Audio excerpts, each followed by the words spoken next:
대한민국 중심 채널 KBS 1라디오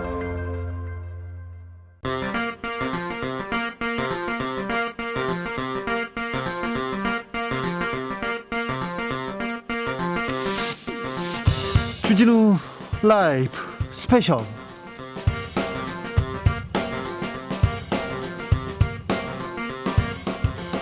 2022년 9월 3일 토요일입니다. 안녕하십니까, 주진우입니다. 토요일 이 시간에 일주일 동안 있었던 가장 중요한 일들 정리해드리는 그런 시간 갖고 있습니다. 시사 1타 강사 두 분 모셨습니다.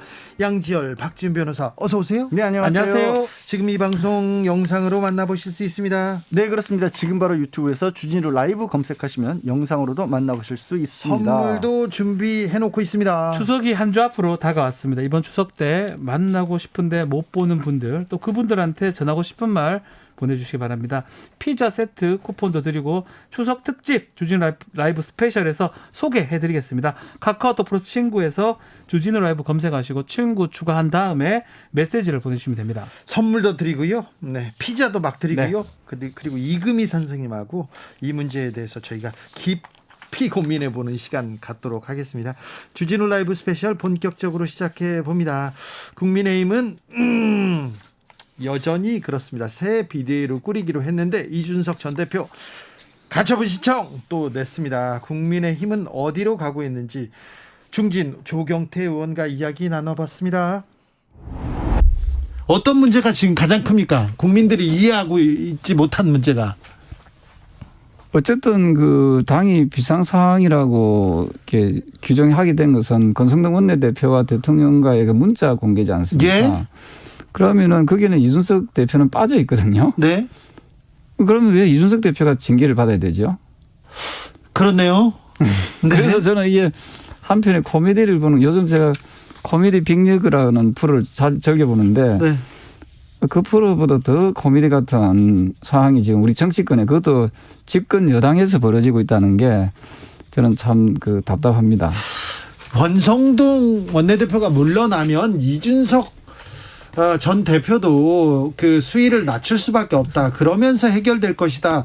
박지원 전 국정원장도 그렇고요. 주로 이렇게 정치적으로 해결을 하는 게 나을 것이다. 이런 얘기를 하는데 이게 안 되나 봅니다.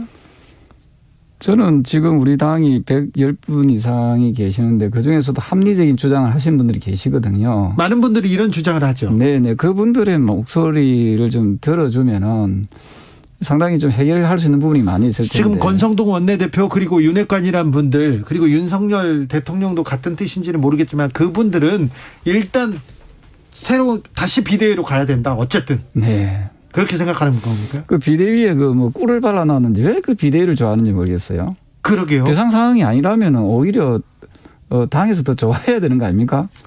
비상 상황이 아니라는데 비상 상황이라고 계속 얘기하죠.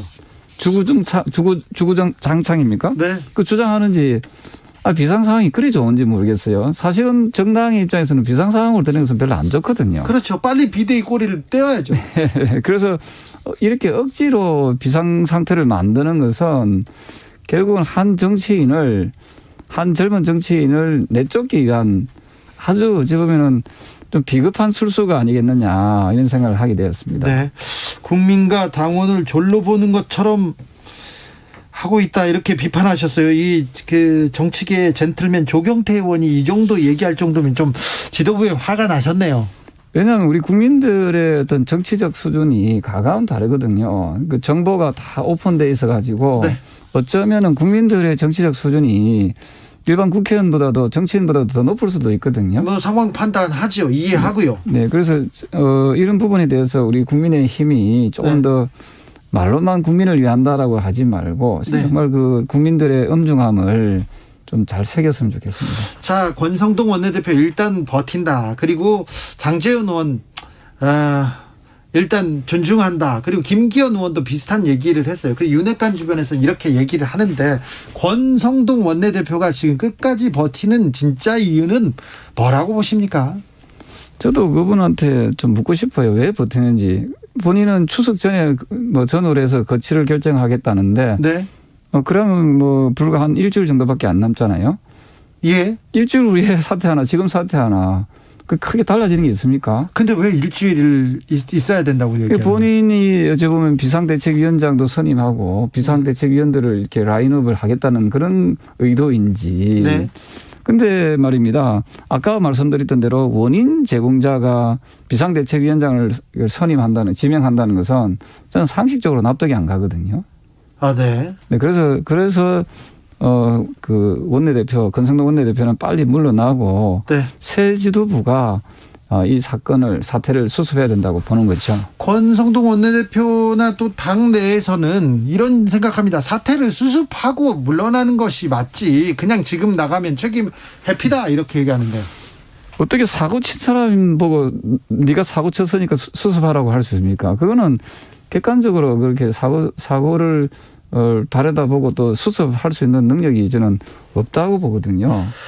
대통령이 혹시 아까 말했듯이 윤석열 대통령과 권성동 원내대표의 문자가 이 사건의 시작이라고 볼 수도 있는데 윤석열 대통령이 입장을 내거나 정리해야 된다고 생각하시는지요?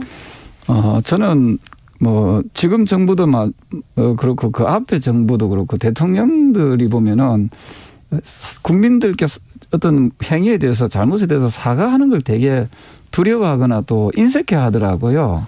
저는 이런 부분은 좀 고쳐 나가야 된다 생각합니다. 유감스러운 부분이 발생하게 되면은 네. 그때 잘못했습니다. 미안합니다. 하고 이렇게 국민적 그 사과 또는 반성 이런 거는요.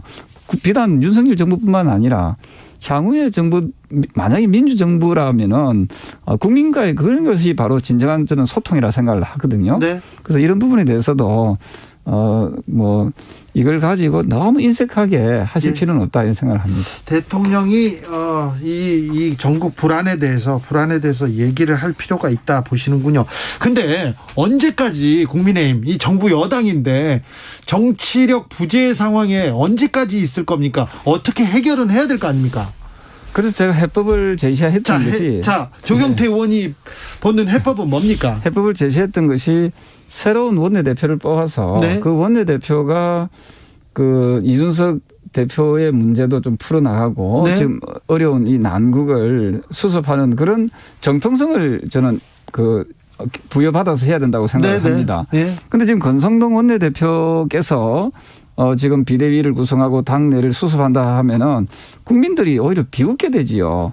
너는 자격이 없는 사람이 왜 나와서 자꾸만 너가 그 완장 차고 수습한다고 하니라고 비웃을 수가 있단 말입니다. 이런 얘기도 있습니다. 권성동 원내대표는 뒤로 빠지고 주호영 전 비대위원장이 그 자리로 가서 권성동의 자리로 가서 그대로 하면 되지 않느냐 이런 얘기도 있는데요. 그래서 지금 우리 당이 지금 상당히 위기라고 하는 이유가 지금 더불어민주당을 보십시오. 가장 나이가 많은 분이 그 이재명 네. 당대표지 않습니까? 네. 대부분이 다 50대입니다. 네. 40대, 50대. 네. 그렇다면 우리 당이 지금 상대적으로 되게 좀 올드하게 가지요. 그리고 그나물의 그밥 형식으로 가게 되면은 과연 20대, 30대 그리고 당의 변화를 바라고 혁신을 바라는 그런 국민들의 마음을 얻을 수가 있겠습니까? 예. 지금 우리 당이 뭔가 착각하고 있는 게 말입니다. 대통령 선거하고 지방 선거가 이기기 때문에 다 이긴 것처럼 이렇게 착각하고 있는데 말입니다. 실질적으로는 총선이 남아 있습니다. 네. 총선이 어찌 보면 우리 이 선거에 있어서 이제 완결판이라고 할 수 있는데 네. 지금 이렇게 국민적 그 신뢰를 받지 못한 상황에서 선거를 치르게 되면은 지금의 여소야대가 그대로 이어질 수밖에 없지 않을까. 그것을 저는 걱정하고 있는 겁니다. 그렇습니다. 그런데요, 지난 국민의힘 의총 다음 날 28일이었던가요? 윤석열 대통령과 권성동 원내대표가 따로 만남을 가졌다, 만찬이 있었다는 그런 보도가 나왔어요. 그럼 의총 전에 지금 그 대통령과 원내대표가 만나서 얘기를 하고 지금 이런 결론이 나왔다 이렇게 볼 수도 이렇게 해석할 수도 있는데요. 저는 그 보도를 좀 믿지는 않습니다. 아, 그래요? 예. 근데 만약에 그게 사실이라면 저는 잘못된 만남이죠. 우리 김근모의 잘못된 만남이라고 네. 보셨잖아요. 예. 그 아주 그 잘못된 만남이고. 크게 잘못된 만남이네요. 네, 그렇다면. 예. 그래서 그런 부분에 대해서 만약에 이게 사실이라면은 네. 당내의 그 민주주의는 네. 아주 그 훼손될 가능성이 매우 높다 이렇게 생각을 하지요. 네. 아무튼 정치가 안 보입니다. 정치력이 실종됐습니다. 이걸 어찌 풀어야 될지 만들기님께서 조경태 의원 제대로 지적하십니다. 국민을 위한 국민의힘이 되어가도록 적극 힘써주세요 얘기합니다. 김종인 전 비대위원장이 빠른 시일 내에 전당대회를 열어야 된다. 그래서 지도부를 다시 만들어내야 된다. 이렇게 조언하던데 이 부분은 어떻게 보시는지요? 이 조기전대를 열기 위해서는 하나의 변수가 있는 게 이준석 당대표의 지금 경찰에서 수사 중이지 않습니까? 수사도 있고 가처분도 있고요. 그렇습니다. 그 가처분도 물론 있습니다만 수사 결과가 상당한 변수로 작용할 것 같습니다. 예. 아니 수사에서 그 행위에 대해서 유죄라든지 기소 의견이 나오게 되면은 더 이상 그때부터는 당원권 정지가 되기 때문에 그죠? 네. 기소가 되면 당원권 정지가 되면은 더 이상 그 대표로서의 어떤 권한이 가질 수가 없지 않겠습니까? 네. 그렇다면은 아마 조기전대로 이어져도 뭐 무방하다 이렇게 보지만 만약에 그렇지 않고 무죄로 나가게 되게 되면은 이준석 대표의 그 대표직이 계속 유지되게 되고 그러다 보면은 저는 조기전대로 가기에는 상당히 어려워질 수 있다 이렇게 보고 있는 거죠. 네. 아무튼 오늘 의총에서 의총 결과가 권성동 원내대표 유지는 불가피하다. 네. 권성동 원내대표 자리 유지 그리고 권성동 원내대표만 새 비대위원장을 추천하는 자격을 갖는다. 이런 식으로 지금 결론이 난 겁니까? 그렇습니다. 그래서 참 허망하고 이해가 되지 않는 그 비상식적인 결론이 났습니다. 그래서 더 이상 지금 현재로 봤을 때는 국민의힘이 예. 국민들께 공정과 상식을 말할 자격이 있겠느냐. 저는 단호히 말씀드리지만 자격이 없다. 이렇게 말씀드리고 싶습니다. 오늘 회의를 왜 하셨대요? 저도 왜 했는지 모르겠습니다. 오늘 지난주 토요일 날 회의한 거나 지금 회의한 거 똑같다라면은 네. 물론 약간의 당연 당규 손질을 하는 그 정도 수준이라면은 굳이 의총을 할 이유가 없지 않았을까 이런 생각을 합니다. 이러다 이번 새 대표를 뽑을 수나 있을지 비대위원장으로 갈 수는 있을지 국민의힘은 어디로 갈지 어떻게 바뀔지 저희가 좀 국민 입장에서는 좀 답답하고요. 걱정됩니다. 걱정이 돼요. 그렇습니다. 저는 겨우 이제 우리가 0.74% 차이로 대통령 선거에서 승리하고 예. 그리고 국민들께서 잘하라고 지방선거에서 승리로 이끌어줬는데 지금 현재 보이는 모습은 국민들은 온데간데 없고 자신들의 어떤 그 사익만을 내쫓는 그런 어찌 보면은 상당히 좀 참담한 그런 정당으로 네. 저는 되돌아가고 있지 않는가 이런 생각을 하고 있습니다. 조경태 의원은 그렇다고 해서 이준석 대표한테 썩 호의적이지는 않습니다. 이준석 전 대표가 개고기 발언, 신군부 발언할 때는 또 신랄하게 비판하고 당한테 이러면 안 된다는 얘기 계속 하셨잖아요. 저는 이준석 대표 개인을 그 호의적으로 제가 보는 건 아니고요. 네. 잘못된 부분은 잘못됐다 지적해야 되지만 네. 그렇다 해가지고 완전 싹을 자르고 내쫓는 행식은 이거는 그야말로 토사구팽이거든요. 네. 이런 행위들이 과연 이런 뺄셈의 정치를 해가지고 또 청년들을 한참 그 선거 때 활용하고 이용해 먹다가 네. 또 필요 없으면 자신들의 말을 안 듣는다는 이유로 내쫓듯이 하는 것은 이거는 너무도 가혹하고 저는 그 정치적으로 해서는 안 되는 행위다 이렇게 보고 있는 거죠.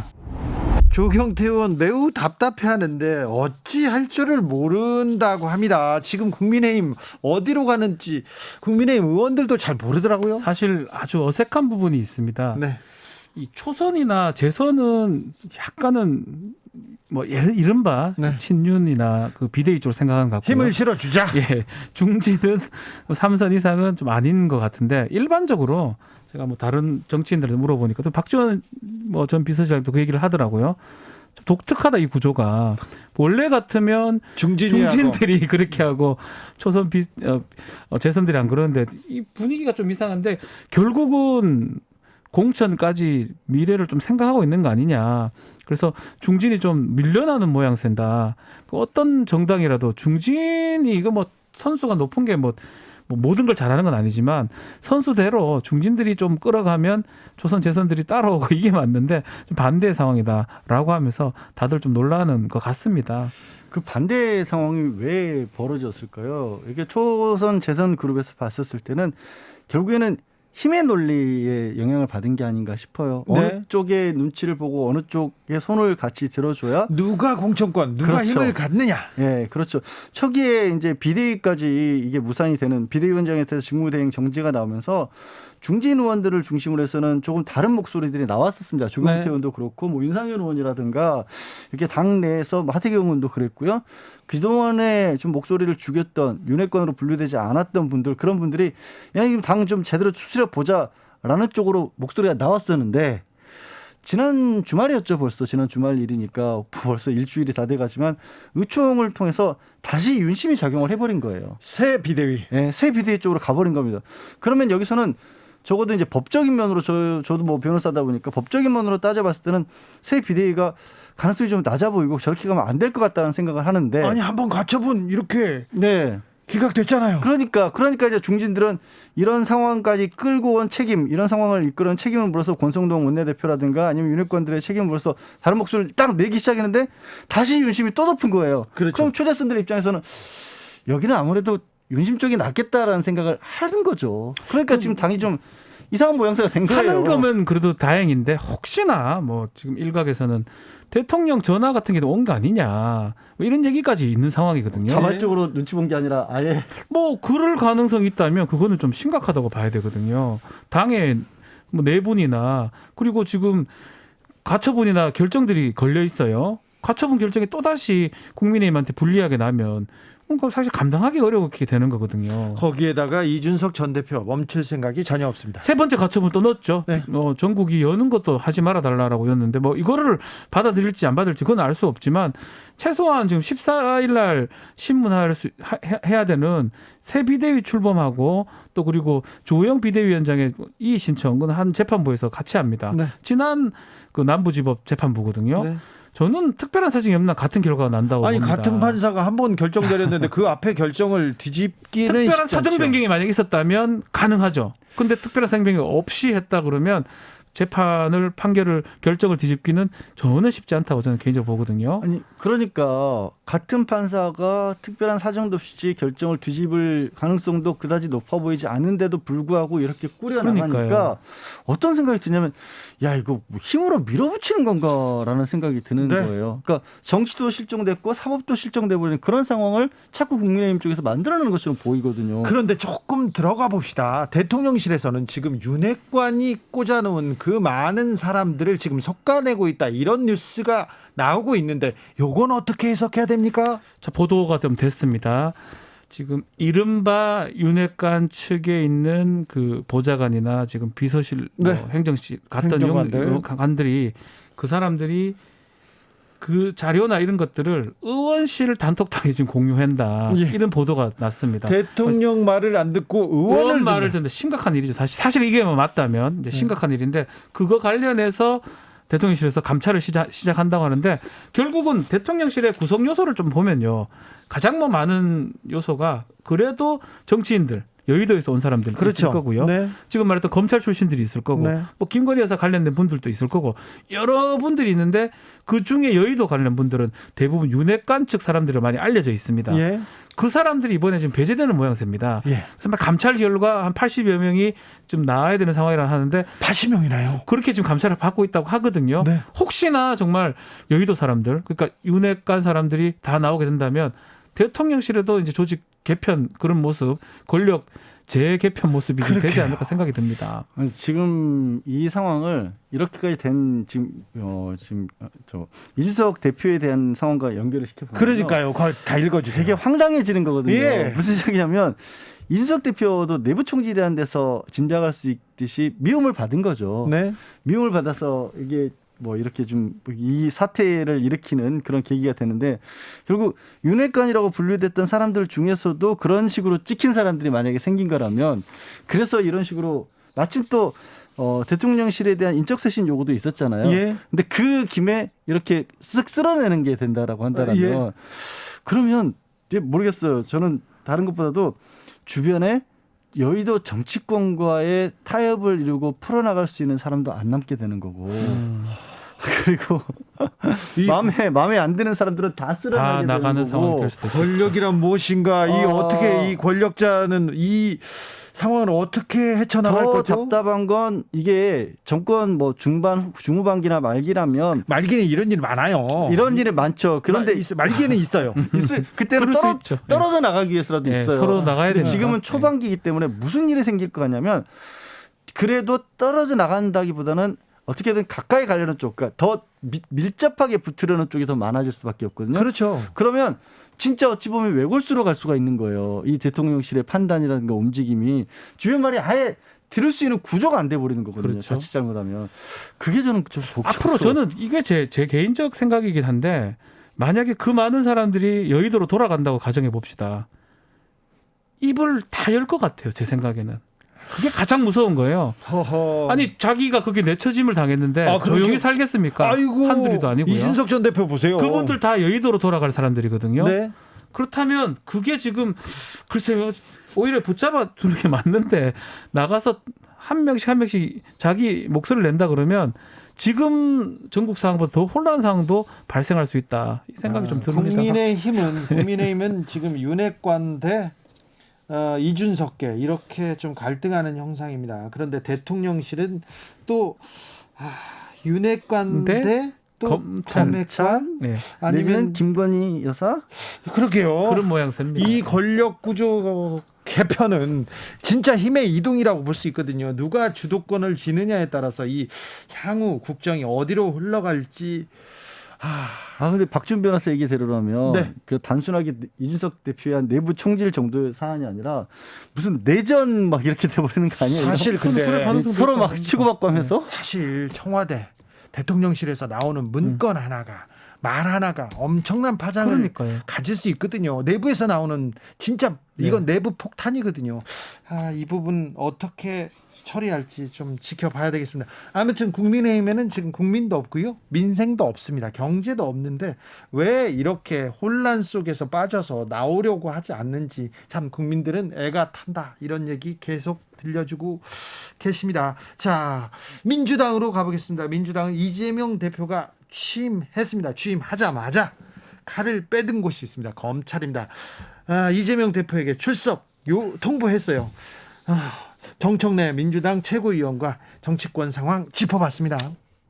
정청래 최고위원이 되면 이재명이 대표가 되면 민주당은 달라집니까? 달라집니다. 어떻게 달라집니까? 이재명 칼라와 정청래 칼라가 어떤 칼라죠?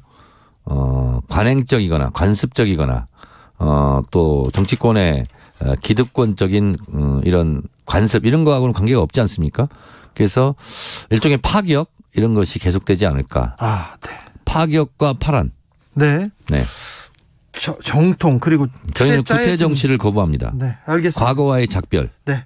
자, 그래서 이재명의 민주당, 정청래 최고의 민주당이 지금 출발했습니다. 이 3일 됐나요? 4일째인가요? 그런데 이재명 대표 검찰이 소환 조사하기로 했습니다. 네. 어떤 내용입니까?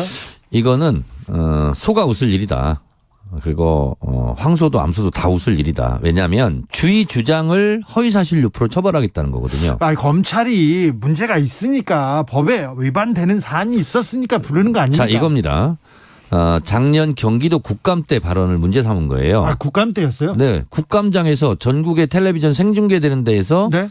나는 박근혜 정권 시절 국토부로부터 네. 성남시장일 때 네. 나는 협박을 받았다. 네. 이렇게 얘기를 한 거예요. 예. 그러니까 국토부 직원들한테 당신들 그때 협박한 적 있냐? 협박한 적 없습니다. 그러니까 허위사실 유포네?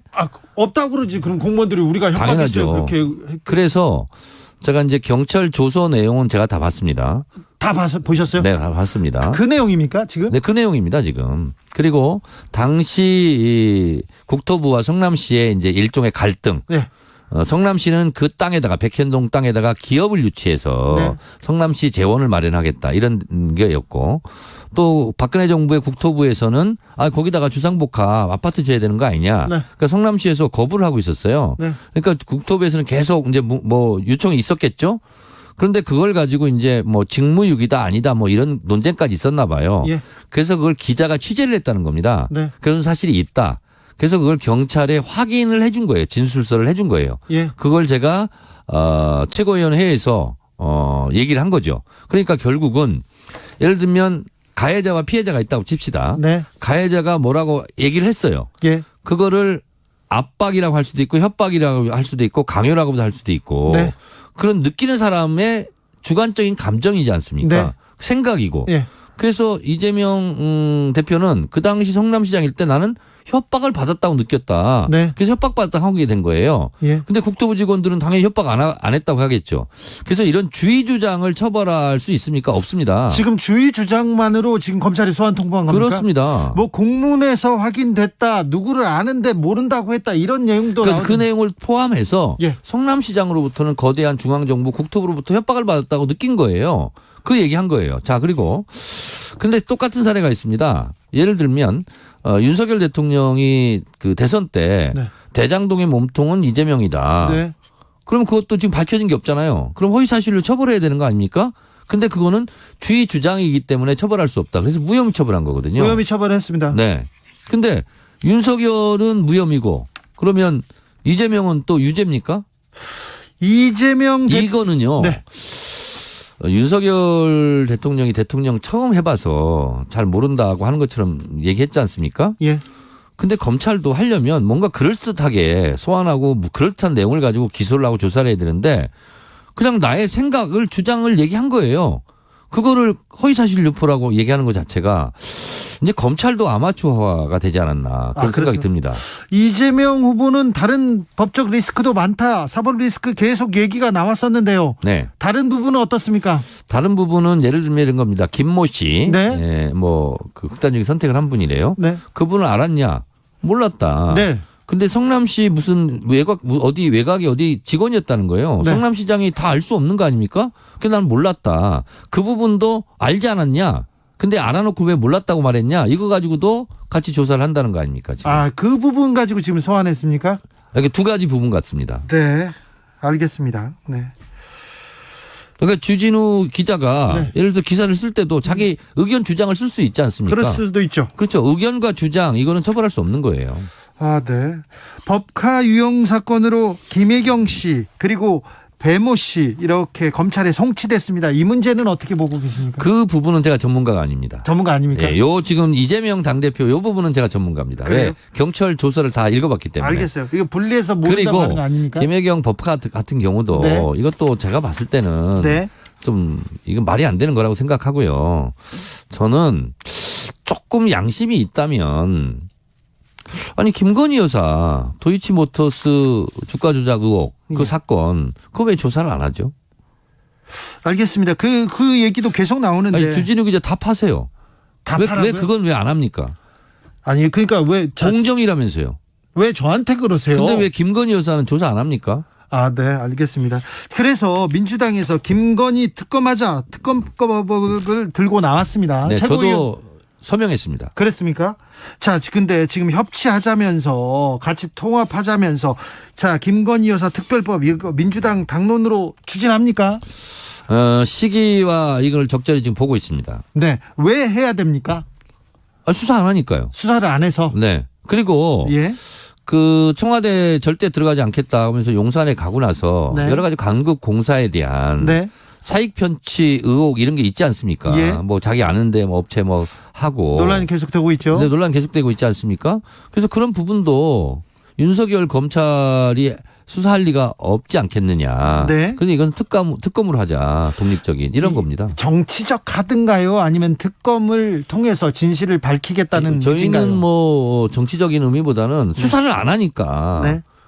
왜 이재명 주변만 터냐. 네. 응? 그쪽도 좀 수사를 하자. 이런 거예요. 근데 안 하니까 특검을 하자. 이런 겁니다. 네, 한쪽은 계속해서 무혐의가 나오고 있고 한쪽은 계속 지금 뭐 소환을 하고 뭐 기소를 하고 있고 그렇습니다. 그런데 이게 예.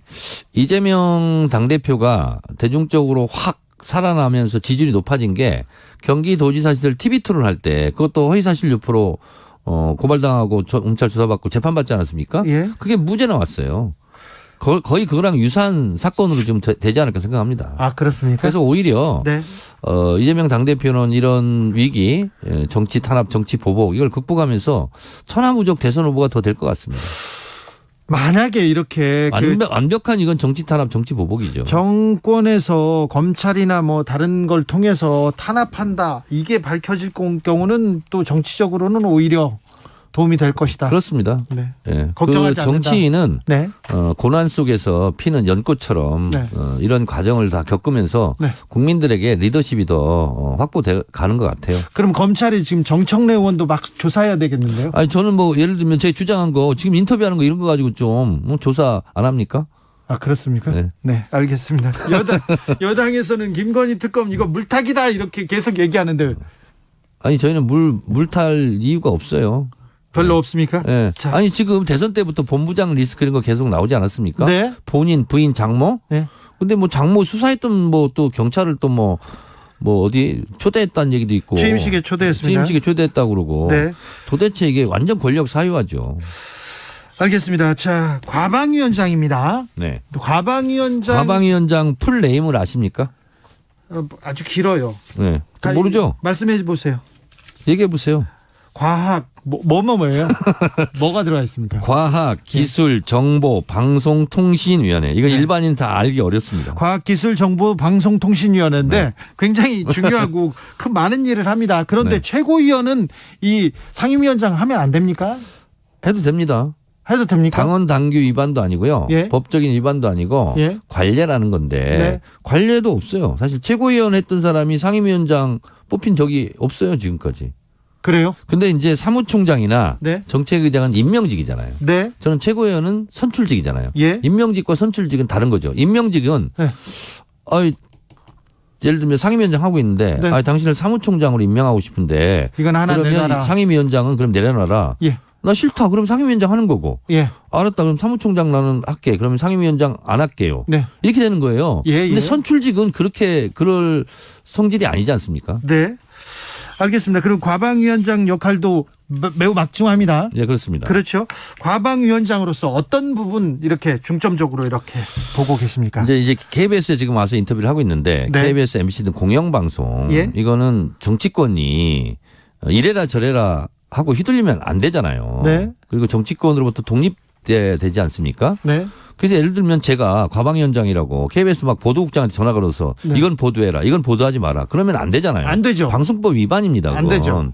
자, 그래서 여당이 되면 KBS를 MBC를 장악하고 싶은 생각이 들고 그 이유는 보도의 편의성 때문에 그런 거 아니겠습니까? 그렇죠. 그래서 그런 걸 원천적으로 차단하자. 네. 여당이든 야당이든 네. 방송에 개입하지 말고 네. 방송을 장악하려고 하지 말고 네. 방송을 통해서 정치적 이득을 취할 생각을 아예 하지 말자. 네. 원천 차단하자. 여당이든 야당이든. 정청래 최고위원은 과방위원장입니다. 그래서 언론개혁, 윤석열 정부 그리고 이 국회에서는 언론개혁 어떻게 할 건지 그 부분에 대해서 물어봤는데 뭐 얘기를 많이 하시더라고요. 네, 감사원에서 뭐 감사하고 있고요. 그리고 또 권성동 국민의힘 원내대표가 언론에 대해서 굉장히 많은 말을 쏟아내고 있지 않습니까? 최근에 어떻게 흘러갈 것 같습니까? 과방위원장 뭐 지금 겸직하는 건 문제가 있다. 네. 최고위원하고 그렇지만 놓을 것 같지는 않고요. 네, 놓지 않겠다고 합니다. 문제가 있는 거를 그냥 문제가 있는지 모르겠어요. 관행을 따지면 뭐 본인도 관행을 따지면 끝도 없다 그러고 네. 그렇기 때문에 또 그만큼 당 안팎에서도 이렇게 이 겸직이나 이런 것들 문제 삼는 거는 그만큼 중요한 자리가 아닌가 그 그러니까요. 생각도 들어요. 네. 지금 과방위가 아마 이번 국회 뭐 다음 국회까지 가장 중요한 위치이기 때문에 네. 아마 정청래 위원장은 그 자리를 유지할 것 같고 네. 국민의힘 입장에서는 또 지금 파행을 하든지 계속적으로 요구를 할 가능성이 매우 높은 상황이 아닌가 생각이 듭니다. 권성동 대표께서 이제 언론을 향해서 얘기하시는 걸 보면 네. 뭐 어제 오늘 일은 아니긴 합니다만 뭐 예를 들어서 지금 공공기관장들 임기 남은 사람들 물러나라고 하는 것도 네. 법적으로 따지면 강제로 그렇게 물러나게 하면 불법이지만 네. 그 정치인들의 들어놓고 목소리를 막 크게 내고 이러는 것도 그냥 또 허용이 된단 말이에요. 좀 이상해요. 좀 이상하긴 네, 해요. 많이 이상합니다. 그리고 뭐 사실상 그 지금 뭐 감사받고 압력을 받고 있다고 주장하는 공공기관장들도 있지 않습니까? 네. 감사도 불법이라고 지금 국민권익위원장 같은 경우에는 공공연하게 지금 주장을 하고 있는 상황인데 이게 보면 언론에 대해서도 비슷한 모습을 보이는 것 같아요. 그러니까 언론이 편향됐다는 지는 언론의 지금 주요 요직에 있는 사람들이 뭔가 사고방식이 잘못된 어떤 잘못된 경도된 사람들이다. 이런 식의 얘기를 그냥 드러내놓고 막 하시거든요. 네. 그러면 그 사실 여부를 떠나서 언론들은 상당히 많이 위축됩니다. 아직까지 국가기관에 의해서 그런 당연하죠. 얘기가 나오게 되면. 당연하죠. 여당의 지금 집권 여당의 원내대표가 그렇게 네. 얘기를 하시니까. 이 정권의 넘버 2인데요. 네. 그리고 또 뭐 요즘 조금 문제가 있어서 그렇다고 하지만 윤석열 대통령과 개인적으로까지 지금 강한 친분이 있는 분인데 그 이거 자체가 또 하나의 커다란 부작용이고 압력일 수 있다라는 거를 전혀 생각을 안 하시는 게 아니라 일부러 그러시는 것 같아요. 제가 봤을 때는. 야, 좀 알아서 기어 뭐 이런 식의 얘기를 하시는 것 같아요. 걱정스러워요, 좀. 이거 그 언론은 어떻게 받아들일까요? 이거 언론을 장악하겠다 이런 비판 나올 수밖에 없는데요. 그렇죠. 이 부분이 그렇기 때문에 정청래 위원장이 그 자리를 못 넣는 거고요. 네. 또 그렇기 때문에 지금 과방위 구성이라든 이런 부분들이 문제가 좀 되고 있는 것 같습니다. 그래서 아마 권성동 원내대표나 권성동 의원, 국민의힘 쪽에서는 되게 중요하게 여기기 때문에 제가 봤을 때 일부러 또 이런 얘기 하는 것 같기도 하거든요. 그렇겠죠. 좀 과하게. 그래서 논란이 되게 하고 쟁점이 되게 하려고 하는 것 같긴 한데 그래서 앞으로 좀 지켜봐야 될 부분 같습니다. 자, 민주당 이재명 대표 검찰 소환했습니다. 정청래 의원은 속아 웃을 일이라 했는데 어떤 사안입니까? 자, 일단 소환은 이게 뭐 다른 뇌물이라든지 이런 사건이 아니에요. 공직선거법 사건이에요. 공직선거법 위반은 6개월입니다. 잠시만요. 예. 대장동 했는데 그 사건이 대장동은 아닙니다. 아닙니다. 조사를 어떻게 하고 있는지 저도 알 길이 없고요. 대장동 사건 아닙니다. 대장동 사건은요. 그러니까 지금 이어서 잠깐 말씀드리면 1차 다 핵심 인물들 재판이 거의 끝나가는 상황이잖아요. 다시 꾸려진 수사팀에서 수사 기록부터 또 다시 보고 있답니다. 그래요? 예. 네, 아무튼 그건 대장동 아예 사건 아니고요. 비슷한 느낌이 들긴 해요. 네? 어떤 거냐면 대장동이나 이런 거 관련해서 백현동 관련해서 특히 예전에 김문기 씨라고 네. 처장이 있는데 그 사람 성남시장 재직 시절에 몰랐다고 했던 부분 또 그리고 백현동 그 특혜 용도 변경 관련해서 국회에서 뭐 협박받았다고 허위사실 그렇게 국회에서요? 예. 국토교통부로부터 국토교통부, 예. 협박을 받았다고 국회에서 그래서 얘기를 진술했던 했어요. 부분 그런 얘기들이 허위 사실을 공표해서 공직선거법을 위반한 것이다라고 이 혐의 사실로 지금 통보가 된 것입니다. 아니 근데 사실 두 가지 생각이 들어요. 둘 다 유죄라도 벌금형 정도의 사안이긴 합니다. 사실은 네, 100만 원 이하의 벌금. 일단 기본적으로 유죄라도 벌금형 정도의 사안이 뇌물죄라든가 이런 게 아니라 네. 뭐 국정감사 과정에서 아니면 언론과의 질의 과정에서 잘 몰랐다라는 얘기를 한 기억이 거거든요. 나지 않습니다. 이걸 네. 지금 네. 그거를 허위 사실을 공표했다라고 고발을 한 거예요. 네. 그렇기 때문에 저는 이제 이게 큰 액수나 큰 어떤 형이 나오긴 어렵다라고 유죄라도라고 말씀드린 거고. 근데 물론 이게 공직선거법이기 때문에 9일까지는 기소를 해야 된다라는 그런 이유가 있긴 하지만 6개월이니까요. 네. 차라리 그럼 그 전에 소환도 아니고 당 대표가 취임하자마자 대통령하고 악수하고 이게 환담 나누자마자 검찰에서 소환장을 날린다? 이게 도대체 무슨 의미일까? 검찰을 고도로 이렇게 고민하는 조직인데 그런데 그 전에 부르면 그것도 또 경선에 참여하려고 했다 이렇게 민주당에서 그럴 나올 거 수는 아니에요. 있겠지만 그때가 차라리 낫죠. 생각해 본다면 차라리 그렇죠. 정치적으로 볼 정치적으로 때는 봤을 때 그리고 두 번째로는 이게 공직선거법 위반이 되게 되면요. 민주당 입장에서는 이런 얘기가 나올 수 있어요. 벌금이 100만 원이 문제가 아니라 대선 기간에 국가 지원금 받은 부분들을 이렇게 다시 반납해야 되는 황당한 상황이 벌어질 수도 있거든요. 아 그래요? 공직선거법 위반이니까. 그러네요. 예. 그러면 그게 한 500억 가까이 될 수 있거든요. 이게 민주당 엄청난 망해. 부담감을 당에 안겨주는 거예요. 민주당에도. 그런데 이 지금 이 사안이 다가 아니잖아요. 자, 이거는 사실은 어쩌면 좀 핵심하고도 벗어난 느낌이 들기도 하고요. 예. 그래서 뭐 지금 우리 양 변호사님께서 이게 유죄라도를 하는데 저는 유죄가 되게 좀 어렵다고 많이 보거든요. 대법원 판례도 그렇고 더 나아가서 나의 어떤 느낌인 거예요, 다. 내가 협박을 받은 것 같다. 몰랐다. 뭐 모를 수 있는 거죠. 이름을 모를 수도 네. 있는 거고. 그게 정말 사실하고 그 기억하고 반대로 정언했을 때가 위증이나 이렇게 허위사실 공표가 되는 거거든요. 근데 그러니까 기억의 유무를 가지고 이렇게 그렇죠. 요금 기소한다. 그것도 당 대표를 부른다. 예컨대 김문기 씨 같은 경우는 김문기란 이름을 몰랐다 할 수도 있는 거예요. 뭐 변명하기에 따라서 그렇기 때문에 사실은 뭐 좀 무리수가 있는 좀 저는 소환 또 앞으로 기소가 된다면 기소가 아닐까 생각이 좀 드는데 어쨌든 간에 시기상으로는 뭐 9월 9일이 마지막이니까 부르려면 부를 수도 있었는 건데 사실 또 안 부르고도 기소도 가능한 거거든요. 그렇죠. 그런데요. 네. 검찰이 이재명 대표를 부르는 게 민주당 그리고 이재명 대표한테 그렇게 불리한 일은 그러니까 제가 아까 말한 불리한 부분은 여전히 이제 이재명 대표에 대해서 사법 리스크를 거론하는 사람들이 있거든요. 네. 그런 사람들에게는 제가 조금 전에 얘기한 그 500억 원대 그런 것들이 크게 그 사람들이 써먹을 수 있을 논리가 되죠. 그런데 이거 정권 잡았는데 힘으로 탄압하는 거 아니냐 이 말은 나올 수밖에 없기 때문에 결코 또 불리하지만도 또 동시다발적으로 이준석 대표도 지금 경찰 소환이 됐습니다. 예? 신기해요. 뭐 이전에 지금 박지원, 서훈 뭐 다 압수수색됐고 했잖아요. 네. 그런 거가 연관성은 또 있는 것 같아요. 그러다 보니까 뭐 100% 불리하다고 보기는 어렵지만 어쨌든 간에 당 대표가 지금 조사받고 예. 소환되는 모습. 아, 근데 네. 유불리를 떠나서 결국 그러면요. 박지원 변호사 말했다나 저도 뭐 이게 크게 가능성이 높다, 뭐 엄중한 사안이다 이렇게는 안 보는데 그럼 크게 가능성이 높고 엄중한 사안도 아닌 거 가지고 당대표, 야당 당대표에게 소환과 기소를 해서 정치적으로 완전히 완벽히 지금 파탄이 나는 거거든요, 사실은. 국회에서 이게 협치가 가능하겠어요? 아 그러니까요. 그러면 야 만나자 우리 그 통합하자 민생을 위해서 네. 공약 겹치는 거는 지금 빨리 처리하자 한 얘기 나오자마자 지금 이러지 않습니까? 그러면 조금 전까지 저희가 짚었던 것처럼 국민의힘 집권 여당하고 지금 대통령실은 여당과 정부도 내부에서 난리죠. 네. 야당과의 관계도 난리죠. 그럼 농담처럼 손은 누가 지켜요, 이 나라는? 이게 우리는 국민들은 도대체 누구를 바라보고 지금 이 상황을 대한민국에 자. 유지를 해야 되는 거죠? 손은 누가 키울까요? 네, 정치권 실종된 정치력 이거 어떻게 해야 될까요? 참 국민들은 걱정이 앞섭니다. 여러분께서는 지금 주진우 라이브 스페셜을 듣고 계십니다. 주진우 라이브 스페셜. 10년 만에 우리 정부와 론스타 간의 분쟁 결과가 나왔습니다. 2,800억 원 배상하게 됐습니다. 세금 이자까지 합치면은요, 뭐 4천억 원 가깝다는데 정부는 수용할 수 없다는 입장입니다. 어떻게 된 건지 론스타 분쟁 무엇인지 공동 혁신구역에서 듣고 와보겠습니다.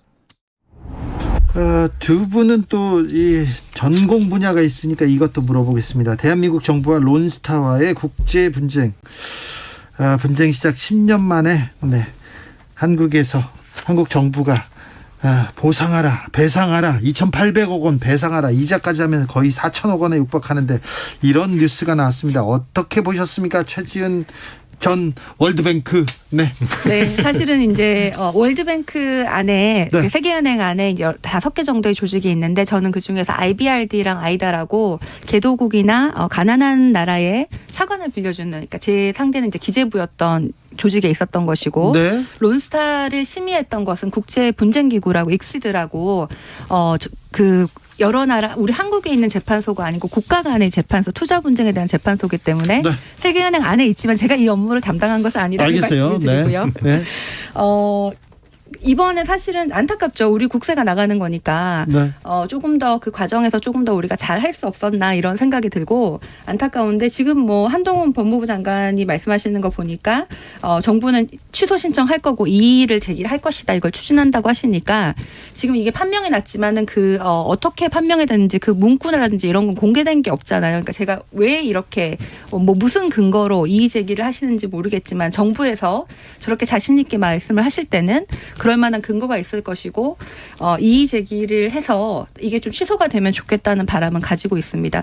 그런데 조금 여기서 이상한 거는 한동훈 법무부 장관도 그렇고 뭐 이복현 뭐 이런 분도 그렇고 굉장히 많은 분이 처음에는 우리 한덕수 국무총리만 과거에 국무총리에서 론스타 관련할 때 보고를 받던 분이 어떻게 김앤장 가서 김앤장의 론스타를 변호할 때 거기 고문으로 계셨는데 다시 총리로 오냐 이런 얘기가 있었는데, 지금 보니까 한덕수 총리뿐만 아니라 그 윤석열 정부의 뭐 정말 많은 금융위라든지 추경호 부총리 뭐 그리고 뭐 한동훈 그 법무부 장관과 윤석열 대통령까지 당시에 이제 뭐 수사를 관련하셨다는 거 아닙니까?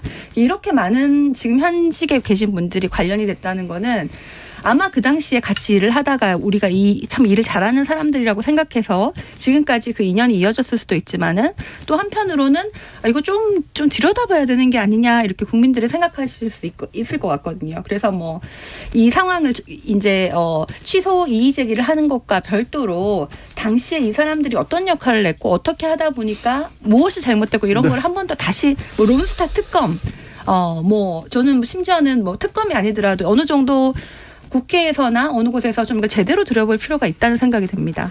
우선 한덕수 총리 같은 경우에는 아마 그 처음 총리가 되실 때도 이런 문제에 이 문제가 불거졌었고 두 번째 총리 인준을 받으실 때도 이미 이 부분에 대한 소명이 충분히 끝났습니다. 김앤장에서도 뭐 론스타와 관련한 직접적인 업무는 전혀 하지 않았다라는 것을 명확하게 밝힌 바가 있고요. 추경호 부총리나 뭐 한동훈 장관, 윤석열 대통령 얘기하셨는데 이 론스타와 관련해 가지고 당시 기재부의 표현이 좀 그렇습니다만 엘리트 관료들이 굉장히 담당해도 중요한 일이었습니다. 이게 굉장히 큰 일이지 않습니까? 그렇기 때문에 뭐 추경호 장관 부총리 같은 경우도 당연히 뭐 어느 정도 담당할 수 있는 거 기재부가 하는 일이니까요. 거기 핵심 담당 과장이었어요. 네, 그리고 한동훈 장관 같은 경우도 당시에 이제 수사팀을 오히려 이끌었던 것이고 저도 이 부분은 하도 오래돼서 정확한지 모르겠지만 아마 한동훈 장관이 그때 그 론스타 쪽에 뭐 주가 조작이었나 뭐 어떤 비리를 오히려 밝혀내는 역할을 하기도 했었습니다. 네네. 네, 그래서 이게 뭐 어떤 뭐 연관이 있으니까 뭔가 구린 게 있을 거야 이런 식으로 이제 몰아가는 건 저는 맞지 않다라고 보고 구체적인 내용을 얘기하셔야 된다고 생각하고요. 네. 뭐 그리고 다만 저는 국민들께 솔직하게 얘기해야 되는 거는 그 취소, 그러니까 이미 나온 판정에 대한 취소는 솔직히 쉽지 않습니다.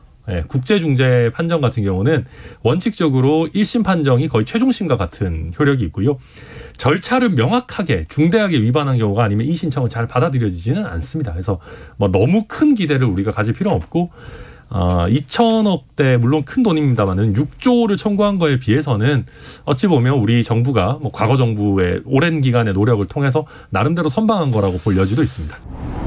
론스타 참 언제적부터 들었습니까? 10년 됐죠, 10년. 네. 2000년대 중반에 이제 이 일이 시작했나요? 그런데 됐고, 예. 이 재판소에 간 것만도 10년입니다. 네. 근데 결국 우리가 뭐 돈을 물어줘야 된다 이런 결과가 나왔어요. 그렇죠. 뭐 4.6% 청구액에 비해서는 적다라고 이제 보도도 되는 것도 있지만 원래 좀 과하게 청구를 했습니다. 네. 그래서 2,800억 플러스거든요. 상당히 많은 돈, 국민 세금 아니겠습니까? 세금이에요. 그래서 한동훈 법무부 장관이 이거 한번 다투어 보겠다, 승산 있다 이렇게 얘기하는데 솔직히 좀 제가 말씀을 드리면 이게 국제 재판이라는 거는 뭐 국내 재판과 달라서 1심, 2심, 상고심 이런 게 아니고요. 단심이에요. 단심이고 아주 예외적인 경우에 이렇게 이의 신청해서 다시 심사나 이 재심이 되는 상황이거든요. 그래서 그런 걸 찾지 않는다 그러면 쉽진 않아요. 그리고 이게 이거대로 갈 가능성이 매우 높고 뭐 론스타도 할 수도 있고 우리 법무부에서는 한다고 하니까 저는 응원은 개인적으로 하지만 결과가 바뀌어질 가능성은 매우 낮다라는 말씀을 드리고 싶습니다. 저는 사실 아예 납득이 안 가요. 왜 이런 얘기를 꺼내셨는지. 이건 중재 판정이에요. 네. 중재 판정은 법원이 아니거든요. 중재라고 하는 거를 하는 이유가 뭐냐면 법원에 가서 1심, 2심, 상심 막 이렇게 길게 길어주고 증거 명백하게 따지느라고 재판 길어주고 이런 거 하지 말고 그냥 당사자들이 합의해서 자, 우리는 당신 결정을 따를 테니까 당신이 좀 합리적인 안을 중간에서 내보시오라고 그렇게 약속하고 들어가는 게 중재예요. 애초에 처음부터 이의를 제기할 수 없는 게 중재예요. 네. 거기 취소 신청이라는 절차도 공식적으로 없고요. 네. 거기에 지금 현재 중재판정부에 대해서 이의를 제기할 수 있는 사유들은 이런 겁니다. 재판부 아니야. 판정단, 중재인 판정단 구성이 잘못됐거나 아니면 중재인이 예를 들어서 무슨 뭐 론스타로부터 뇌물을 받아가지고 자기한테 한쪽으로 일방적으로 유리하게 이렇게 판정을 했거나 판결이 아니죠. 재판이 아니니까 아니면 굳이 따진다고 한다면 어떤 사실 판단을 하는 데 있어서 근거가 잘못된 것이었을 때, 무효일 때. 여기에 지금 법무부에서 내놓은 건 그 이번 판정에 있어서 소수 의견이 소수 의견은 대한민국에 책임이 없다라는 그런 내용으로 판단한 것도 있기 때문에 그쪽으로 지금 다퉈보겠다. 그런 걸 다툴 수 있는 절차가 없어요. 좀 정치적 수사. 그래서 저희 똑같은 얘기잖아요. 지금 양 변호사 저희 라고 보는 것인가. 법률을 이제 하는 분들 또 변호사나 입장에서는 저게 어려운데 네. 안 된다고 지금 말씀하시면 저는 그냥 좀 저 선에서 어렵다고 얘기를 드렸는데 왜 저런 말을 굳이 할까라는 생각을 많이 했고요. 네. 그렇지 말한 것처럼 법률적 얘기가 아니고 정치적 수사일 가능성이 있지 않나. 그렇죠. 네. 그렇게 좀 봅니다. 국민의 피땀 같은 세금 한 푼도 줄 수 없다. 이런 얘기는 듣기는 좋으나 실현 가능성 조금 떨어진다는 변호사님들의 지적인데 사실은 공무원의 역할에 대해서 좀 생각해 봅니다. 약탈 자본에 금융 관료들이 헐값 매각했어요. 주가 조작도 용인했습니다. 그때 검찰에서 수사를 했어요. 그런데 헐값 매각 이 부분은 무죄가 나왔고 주가 조작에서 유죄가 나와가지고 그나마 여기까지 막았다고 얘기하는데 금융 관료들이 그렇게 생각하지 않았다면 이거 문제가 있다는 걸 그 인식하고도 불법을 저지르지 않았다면 이게 좀 달라졌을 거 아닙니까? 판사들이 이 약탈 자본에 놀아나는 이 공무원들 단죄했다면 달라졌죠. 검사들이 더 열심히 수사해서 그 금융 관료들 헐값에 이거 거짓 정보로 매각했는데 우리 그렇죠. 피 같은 세금 다 들어간 건데 이 부분 정리했다면 달라졌겠죠. 달라질 수도 있었고요. 또 한편으로는 왜 이런 문제를 해결하는 해결책으로 검찰만 바라봤는지 저는 그것도 이해가 잘 안 가요. 사실 매각 절차 자체에 대해서 취소시킨다거나 아니면 승인해 준 걸 무효화한다거나 이런 민사나 행정적인 절차도 가능한데 그냥 검찰에 맡겨놓고 검찰에 맡겨놔서 말씀하신 것처럼 헐값 매각한 것 자체는 다 무죄받았어요. 기소했지만. 그러니까요. 그때 감사원이 나섰어야지. 이럴 때 감사원이 나서고 그리고 이거 정부가 정말 너무 안타까웠어요. 이거 필연적으로 질 수밖에 없는 싸움으로 들어간 거예요. 그 검찰이 시작했을 때부터 지는 싸움이었던 겁니다. 그러고 나서 20년 다 돼가지고 그나마 3,000원 막았으니까 3,000원으로 끝냈으니까 마치 잘한 일인 것처럼 그렇게 얘기를 해버리면 안 되죠. 그건 안 된다는 거예요. 네, 정말 안타깝습니다. 그 자리가 어떤 자리인데 공무원 한 사람 한 사람이 어떻게 결정하느냐에 따라서 국민들이 얼마나 고통을 받게 되는지 그 부분에 대해서 좀 고민해 주셨으면 그때 뭐 했던 합니다. 분들이 다 지금 또 고위층에 지금 가 있습니다. 한덕수 또 경제부총리, 네. 이창용 뭐 한국은행 총재 네. 지금 제일 중요한 자리에 다 가 있습니다. 네. 그때 중요한 일들 하던 정말 분들이 좀 안타까워요. 네. 안타깝습니다. 자, 복습은 다 했고요. 예습해보자고요. 돗자리 펴보겠습니다. 다음 주 일면은요? 저는 지난주에는 권성동 원내대표를 얘기를 했는데 네, 별로 안 보였네. 크게 뭐 나오진 않더라고요. 이준석 그리고 이재명 두 사람인 것 같은데 계속 했는데요. 추석 직전이잖아요. 네. 그래서 저는 검찰의 어떤 그 포토라인 그런 부분 경찰이나 그래서 서는 모습이 이제 나오지 않을까. 아, 그래요? 추석 전에요? 속전속결로? 나오지 않을까 생각이 듭니다. 이재명 대표가 나올지 안 나올지 알 수는 없지만 네. 포토라인. 가장 그게 이제 이슈가 될 것 같다는 생각이 드는데. 양지열 변호사도 찍어주십시오. 포토라인까지는 안 쓸 것 같아요. 저는 일단 포토라인 아니라도 하여튼 그 나오는 그 조사받는 모습. 목소리는 좀 내실 수가 있는데 그걸 가지고 너무 세게 나오지도 오히려 그렇게 세게 나오는 것 자체가 좀 논란을 일으키는 거를 뭐 검찰에서 원할 수도 있고 하기 때문에 오히려 좀 조용한 쪽으로 로키 모드로 가지 않을까 하는 생각이 오히려 좀 드는데 이번에도 딱 일면이라기보다 그냥 계속해서 하나라가 큰 사건이긴 한데 뭐 이준석, 윤석열 대통령, 뭐 이재명 이런 식으로 쭉 좀 여러 가지 백화점처럼 펼쳐질 것 같아요. 자, 백화점 추석 선물 세트라고 합니다. 주진우 라이브 스페셜 여기서 인사드리겠습니다. 선물 주고 가세요.